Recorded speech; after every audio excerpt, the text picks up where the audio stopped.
स्वागत आहे तुमचं कोमल स्टाईल कॉर्नरमध्ये. आणि आता चाललं आहे शॉपिंगला. सासूबाईला साडी घ्यायची.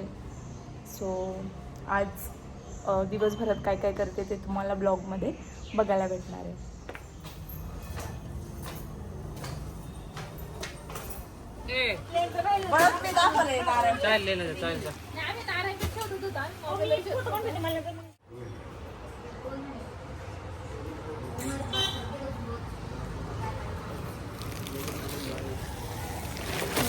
झालं का?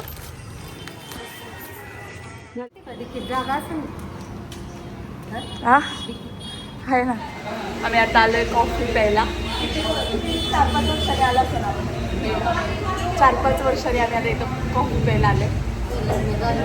हां पहिल्यांदा पहिल्याच वर्ष आलं, त्याच्यावर आता आलं नाही. तर इथे आमची कॉफी आलेली आहे, कोल्ड कॉफी. आणि मस्त घरी पोळ्याचा बेत होता, पुरणपोळीचा. त्यामुळे जास्त काय आम्हाला भूक नव्हती. पण आम्ही खूप दिवस झाले कॉफी प्यायला आलो नव्हतो, तर ह्यांना म्हटलं चला मग कॉफी पिऊन येऊ. आता आमची साड्यांची शॉपिंग झाले, 2-3 दुकानं फिरलो आहे. आणि आता थोडंसं अजून एक गोष्ट बघायला चाललं आहे. पावसाचा मोसम झाला, मस्त कॉफी वगैरे पिली आहे. मी आता जातो. खर घेतली आहे, हा चीक आहे.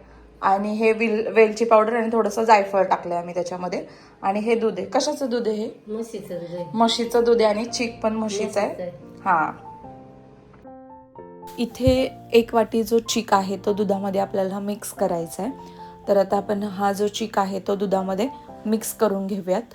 आणि व्यवस्थित हे जे मिश्रण आहे ते व्यवस्थित आपण मिक्स करून घेऊयात. आणि तुम्हाला इथे बाजूला बघायला भेटेल साखर. तर तुम्ही साखरेच्या अल्टरनेट गूळ पण घेऊ शकता. तर मी आता साखर घेतलेली आहे.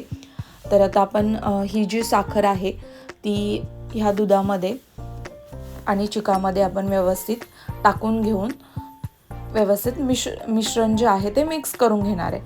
म्हणजे जी साखर आहे ती मेल्ट होऊन जाईल.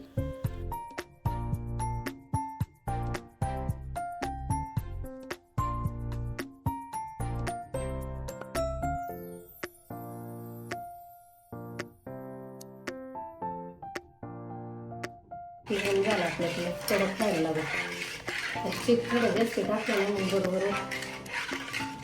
माप असतं. 1 वाटी चिकासाठी 2 लिटर दूध आपण घेतलेलं आहे इथे. तर नेक्स्ट टाइम जो खरवसचा जो चिकाचा जो व्हिडिओ आहे तो आपण प्रॉपर असा बनवूया. म्हणजे किती लिटर दुधाला किती चीक लागतो किंवा गूळ किती घेतला पाहिजे याचा प्रॉपर असा व्हिडिओ आपण बनवूया. नेक्स्ट टाइम प्रयत्न करेल मी बनवायचा. तर आता हे आपण गाळून घेणार आहे. गाळून घेतलं की कचरा काय वगैरे असेल तर जात नाही त्याच्यामध्ये.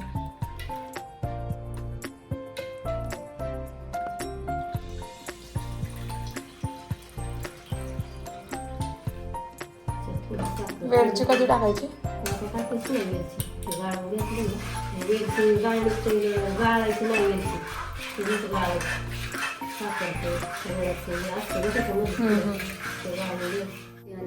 जायफळ त्याने टेस्ट चांगली येते. परत हलवायचं सगळं मिक्स होईल. असं हलवून झालं ना तर कुकरला एकच गलास पाण्याचं ओतायचं. मग त्याच्यात हे डबं ठेवायचं, झाकण लावायचं. 4 शिट्ट्या झाल्या का बंद करायचं. उघडून बघायचं. ते असं हाताला पण चिपटत नाही.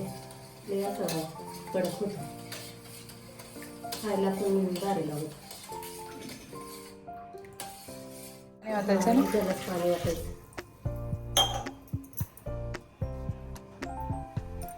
तर हे डबे ठेवूयात आपण.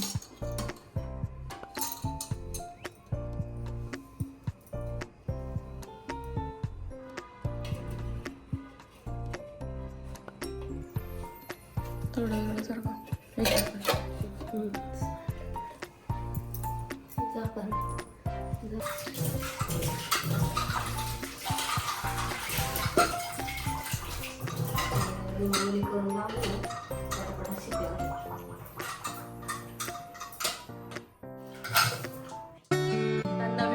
रेसिपी तुम्हाला बघायला भेटणार आहे. पुण्याच्या अस्सल पुणेरी स्टाईलमध्ये मासवडी आणि अजून काय आहे आपल्या इकडं फेमस असं थालपीठ करतात, थालपीठ. कोथिंबीरची थालपीठ.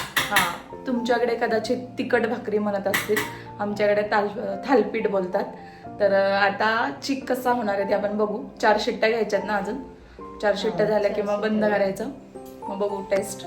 थोडा चिक होता. आता नेक्स्ट टाइम जेव्हा जास्त चिक असेल ना, जास्त प्रमाणाचा, तेव्हा तो अंदाज कसा असतो काय असतो ते आपण गावी चुलीवरचा चिकची रेसिपी तुम्हाला दाखवेल नेक्स्ट टाइम.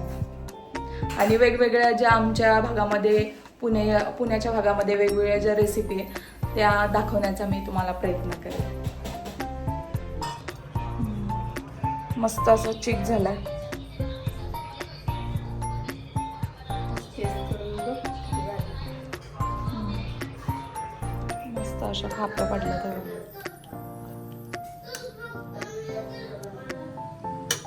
सो तुम्हाला आजचा डेली ब्लॉग कसा वाटला ते मला कमेंट बॉक्समध्ये नक्की सांगा. आणि सबस्क्राईब केलं नसेल तर सबस्क्राईब करायला विसरू नका.